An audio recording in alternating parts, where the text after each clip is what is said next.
I'm Yeah. told Tony Basilio is on with us by phone, I think from Knoxville, although I can't swear to that. Tony, how are you? Better late than never. Sorry about that, Don't worry guys. about it. I don't know what's gotten into me. Just an Well, off week, guys. Just kind of a relaxing off week. And I looked down at my phone. I'm getting ready to play some music in the park after doing my day. And I look down at my phone, and Billy's like, "Did you get my email? Did you get my?" I'm going, "Oh no, oh no." We forgive you, Tony.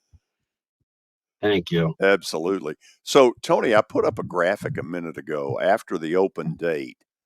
They've got three in a row that nobody should have to play. That is a murderer's row. A&M at home, at Bama, at Kentucky. Kind of find out what you're made of, right? Yep. And really gonna need a quarterback.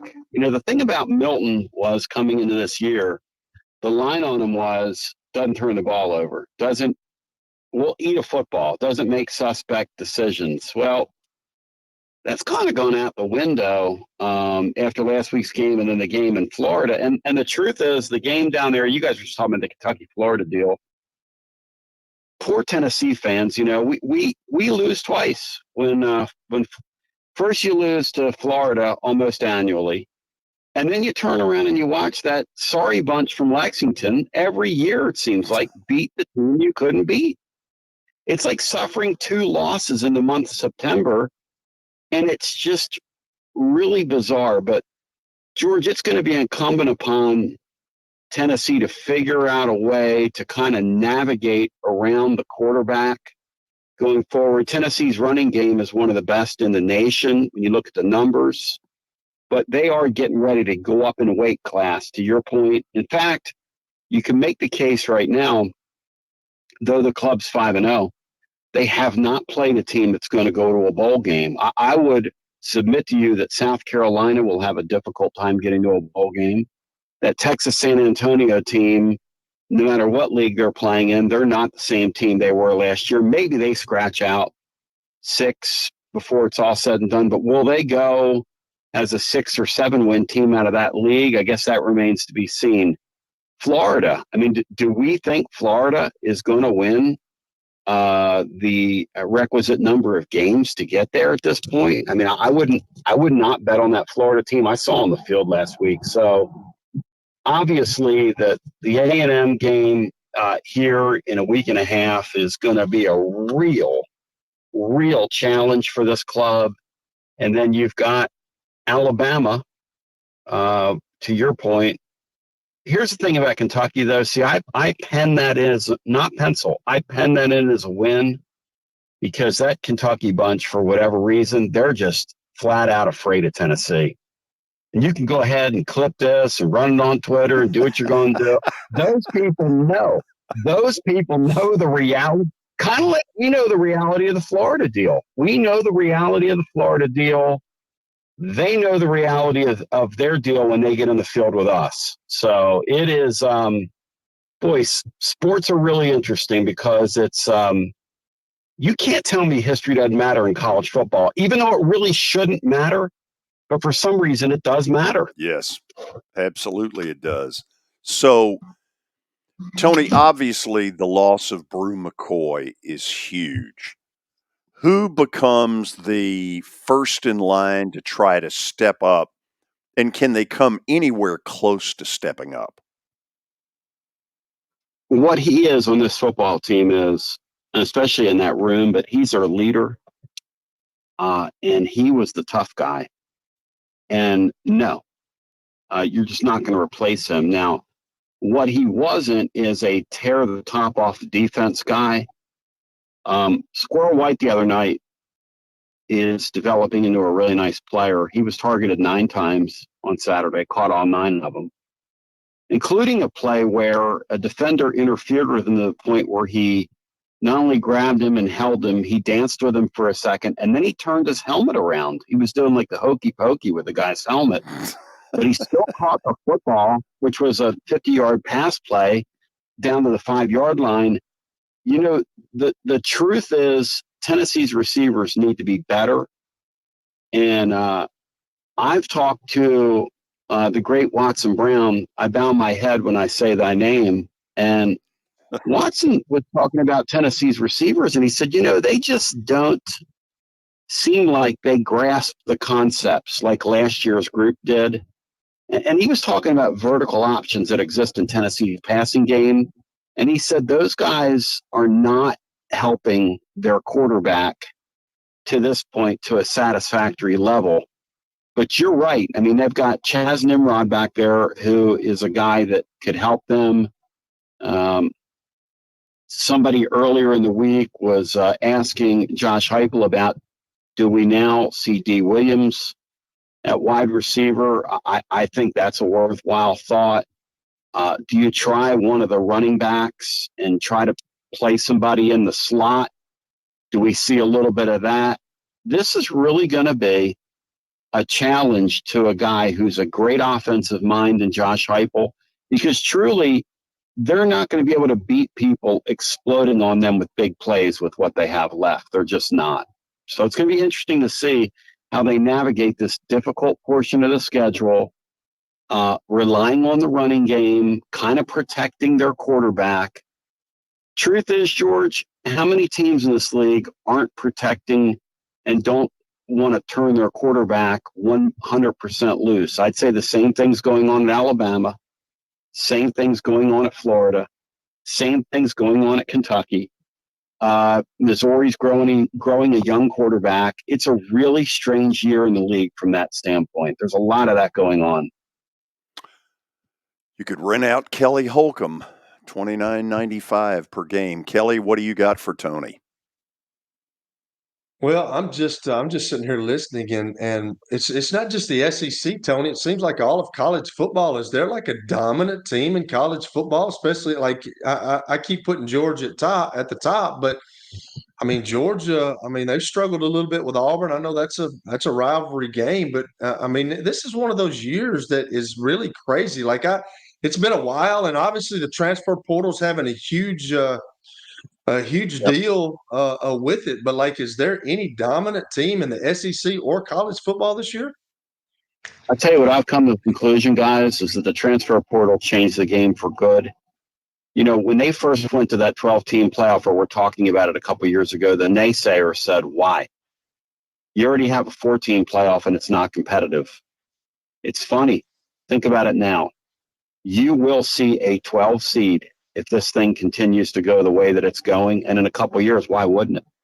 Because the transfer portal is going to continue to disperse the talent across college football. You're not going to be able to hoard players anymore. If that's the case, you'll see a year where a 12 beats a 5 and then turns right around and beats a 1. And, a couple years ago, that seemed extremely far-fetched. It does not now. And I'll submit to you that a lot of people going into last weekend were saying, boy, Deion Sanders, they're going to get their comeuppance for the second straight week. I don't know if you guys saw what I saw, but that Colorado team had the ball, a chance to tie the game. I mean, they're in that game late to the point where people are second-guessing what Colorado did offensively. Kelly, you played that sport, and I'm smart enough to not have played that sport. And I'll tell you this with my athletic ability, but I'll tell you this, Kelly, how Colorado has gotten their program to the point where they could go out there and be in a game like that a month into the season. People can say what they want to say about Deion Sanders. That is an awesome coaching job by those guys. That is an incredible, like that. I just want that to be said, but USC, they're not it. Michigan, to me, is the number one team in America. I think they have the best team. Now, they're going to bore people to death in the process because that's kind of the way they want to play. But I think the Big Ten right now and the Pac, whatever they are, I think those are the teams that have, and let's give Washington a shout out as well. I think those are the teams that have the balance of power. And for somehow the SEC, Greg Sankey, are you listening? It just means more. We've just spent more. Fans just pay more. But for some reason, it's not coming out in the wash this year. It's just not. In this league, it's just not.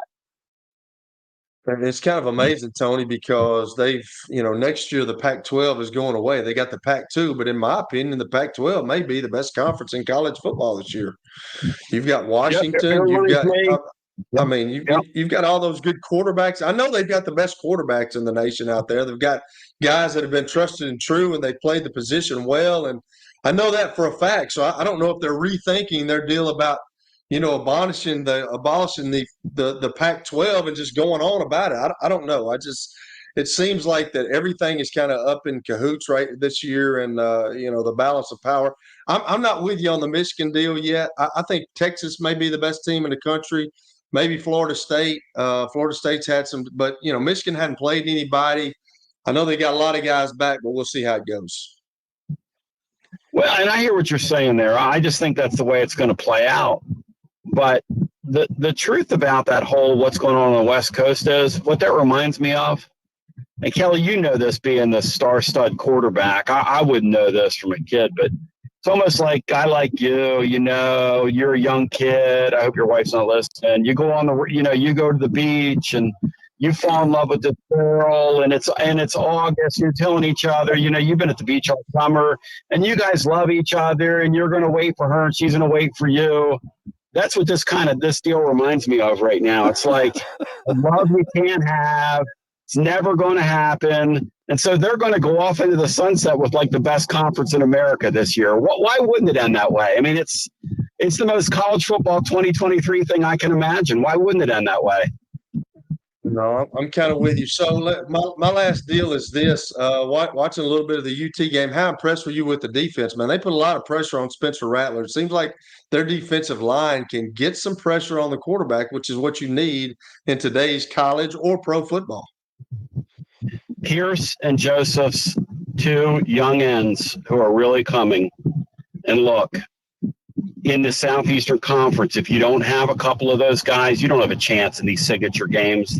The presence of those guys and their emergence, and Rodney Garner continues to develop these guys down through his career, the presence of those guys gives Tennessee a puncher's chance when they get on the field with anybody, including the Georgias of the world, the Alabamas of the world, etc. Plus, the linebacking play, the future is very, very, very bright with a couple of solid linebackers. Are going to be really, really nice players in time.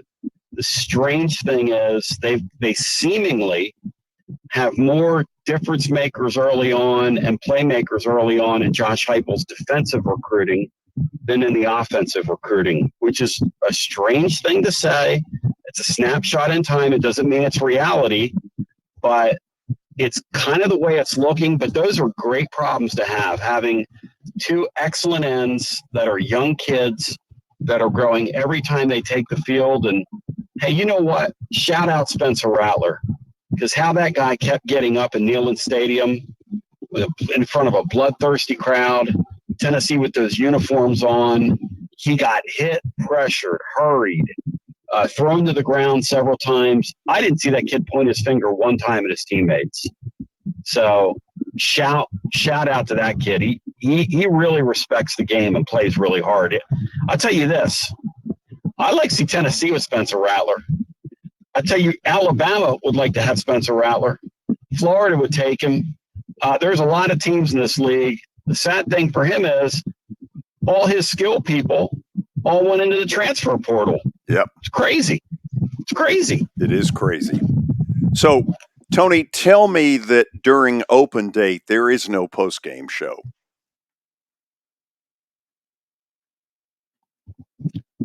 I was up till, now you'll like this. Okay. Friday night down in our old city, my band played music till midnight Eastern, right? Okay. But my band, we were heating it up so well in the house we were in, and musical people tell you this, you kind of get that old feeling.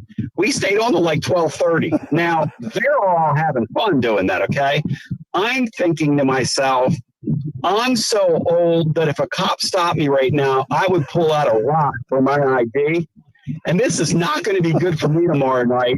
I'm going to feel like the oldest person alive. So the next day I get up and I feel like I'm coming down with something. You know that feeling you get where your throat's tickly and you're cold and you're tired and you're just like, okay, that wasn't good what I just did last night. Well, we went till, let's see, what time was it? 3:20 Eastern time the other night. I woke up Sunday feeling 90, 100 yesterday, and I'm back to being about 85 today. So that's kind of how I'm feeling right now. But I'll tell you this, I'm happy for this fan base. I'm thinking this is going to be a really intriguing football season the rest of the way, here, there, and everywhere. Because like Kelly and you said earlier, where's the dominant team in this league? Yeah. I see a bunch of like light heavyweights, but no real heavyweights. I don't think Georgia's a heavyweight right now. I just don't. They lost too many people. Even though it just means more. Even though it means more. Yes. So it's a tweener year and it's fun. I'll submit this to you guys. One of my guys, Matt Dixon, made a statement today. I'll throw it at you.